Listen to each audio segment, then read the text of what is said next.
Pemirsa 20 perguruan tinggi di Jawa Tengah terancam akan ditutup lantaran tidak memenuhi syarat. 4 diantaranya akan segera ditutup pada bulan Februari ini.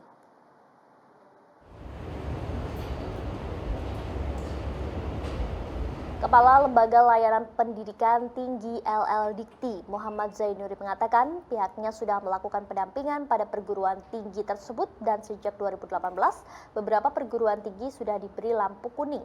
Proses penutupan tidak terjadi secara tiba-tiba.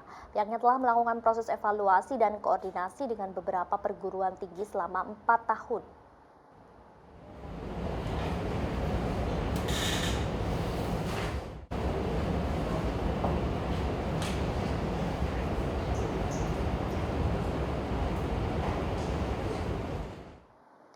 Dan pemirsa, untuk mengetahui lebih lanjut terkait dengan rencana penutupan 20 perguruan tinggi di Jawa Tengah, kami telah tersambung dengan Sekretaris LL Dikti Wilayah 6, Dr. Lukman. Terima kasih sudah bergabung di Metro News. Apa kabar, Pak Lukman? Kabar baik, Mbak. Pak Lukman, apa yang kemudian begitu fatal dari kampus-kampus ini sehingga harus ditutup begitu? Apalagi jumlahnya juga cukup banyak, 20. Baik.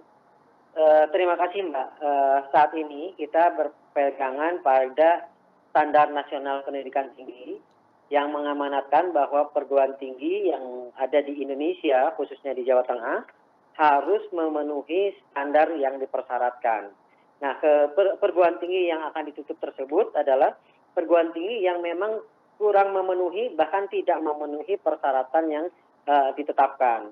Nah, kita sudah memberikan pendampingan, kita sudah memberikan lampu kuning tadi, sehingga kita tidak serta-merta langsung menutup. Dan tentunya di sini ada mahasiswa, ada dosen di dalamnya.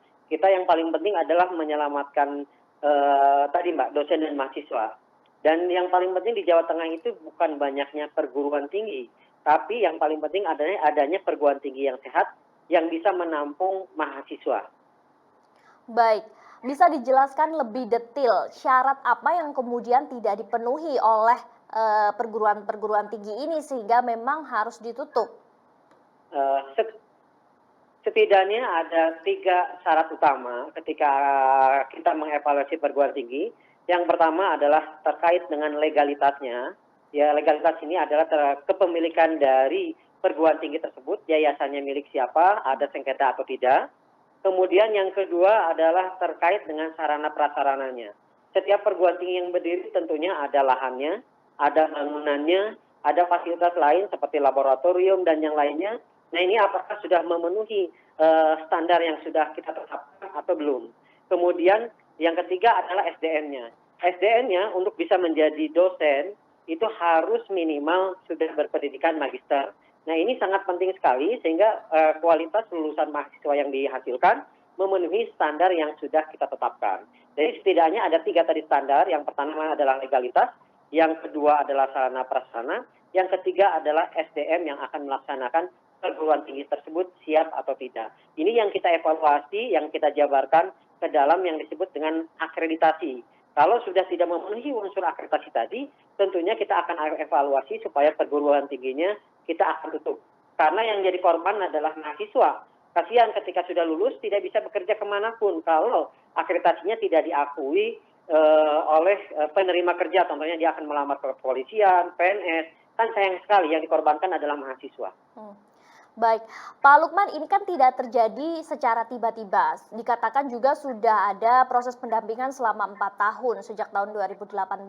Lalu sebenarnya apa kendala yang sangat dihadapi oleh perguruan tinggi ini ketika berada di lapangan ketika memang sudah mengetahui tidak memenuhi syarat? Sehingga mereka justru semakin tidak memenuhi syarat bukannya berusaha untuk memenuhi syarat tersebut. Baik, Mbak. Jadi sebelum saya jelaskan, saya sedikit luruskan dulu, Mbak. Di Jawa Tengah sebelum adanya langkah penutupan tahun yang lalu ada 250 perguruan tinggi. Nah, kemudian tahun lalu kita sudah tegaskan 5 perguruan tinggi ditutup. Totalnya tahun 2021 ada 245 perguruan tinggi. Bulan ini kita akan tutup 5 perguruan tinggi dan secara bertahap akan kita tutup juga sesuai dengan kriteria yang memang betul-betul sudah tidak memenuhi.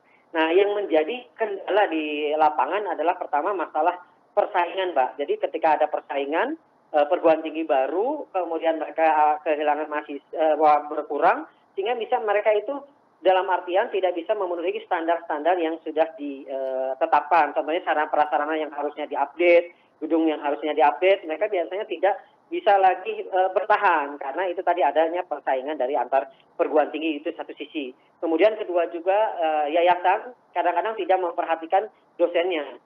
Seperti contoh saat ini di Jawa Tengah ada 14.000 dosen, tapi yang punya jenjang jabatan fungsional yang dipersyaratkan cuma 7.000 lagi tanpa jabatan. Nah, padahal kami dari pemerintah sudah menyiapkan baik dari sisi fasilitas, dari sisi sarana supaya dosen ini bisa naik jabatan. Problemnya ketika naik jabatan, perguruan tinggi itu agak berat untuk membayar tunjangan kepada dosen yang bersangkutan. Nah, ini yang menjadi kendala di lapangan. Jadi pengelolanya itu yang belum memahami dan kurang survive terkait dengan standar yang sudah kita syaratkan. Baik, Pak Lukman, terakhir bagaimana mekanisme yang akan dibuat terkait dengan nasib mahasiswa, dosen, serta karyawan yang lain apabila perguruan tinggi ini ditutup? Ya, jadi kita tidak serta-merta langsung, tidak sesuai standar langsung menutup, tidak. Kita pikirkan yang pertama adalah mahasiswa. Ketika ada mahasiswa di dalamnya, kita lihat kondisinya seperti apa di semester berapa, kita akan pindahkan ke perguruan tinggi dengan prodi yang sama dan tentunya perguruan tinggi yang sehat. Jadi kita selamatkan itu dulu mahasiswa. Yang kedua, kita selamatkan dulu dosennya. Dosen kalau sudah punya NIDN, itu kita akan tawarkan pindah ke perguruan tinggi yang lain, termasuk juga di dalamnya karyawan dan yang lainnya. Nah, kemudian terkait dengan setelah kita pindahkan mahasiswa, kita pindahkan dosen, baru perguruan tinggi tersebut adalah kita fasilitasi kalau memang akan ditutup langsung atau seperti apa. Sehingga kita ini pendekatannya lebih kepada pendekatan perguruan tingginya yang mengundurkan diri untuk menutup kampusnya, bukan kita langsung menutup. Sehingga sampai saat ini meskipun kita dalam rencana sudah 10 perguruan tinggi ditutup, tidak ada kegaduhan. Ada apakah demo mahasiswa, apakah demo dosen, itu sampai saat ini adalah aman. Sehingga adalah apa, yang kita sarankan saat ini sebagai informasi, ada 91 perguruan tinggi yang dalam pemantauan. Ini kurang sehat.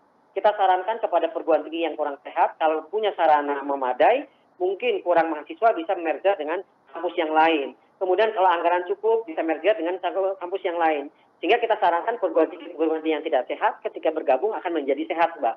Karena kan masing-masing perguruan tinggi punya kelebihan, punya kekurangan. Nah, ini yang kita sarankan saat ini, tolong ada 91 perguruan tinggi yang dalam pemantauan, bisa segera melihat kekurangan dan kelebihannya, bisa saling kolaborasi dan merger. Itu yang paling penting tadi. Pernyataan saya adalah tidak penting banyaknya perguruan tinggi di Jawa Tengah, yang paling penting adalah adanya perguruan tinggi yang sehat, yang bisa menampung mahasiswa sehingga sesuai dengan standar yang kami tetapkan. Baik, terima kasih Pak Lukman telah bergabung bersama kami di Metro News. Selamat beraktivitas kembali.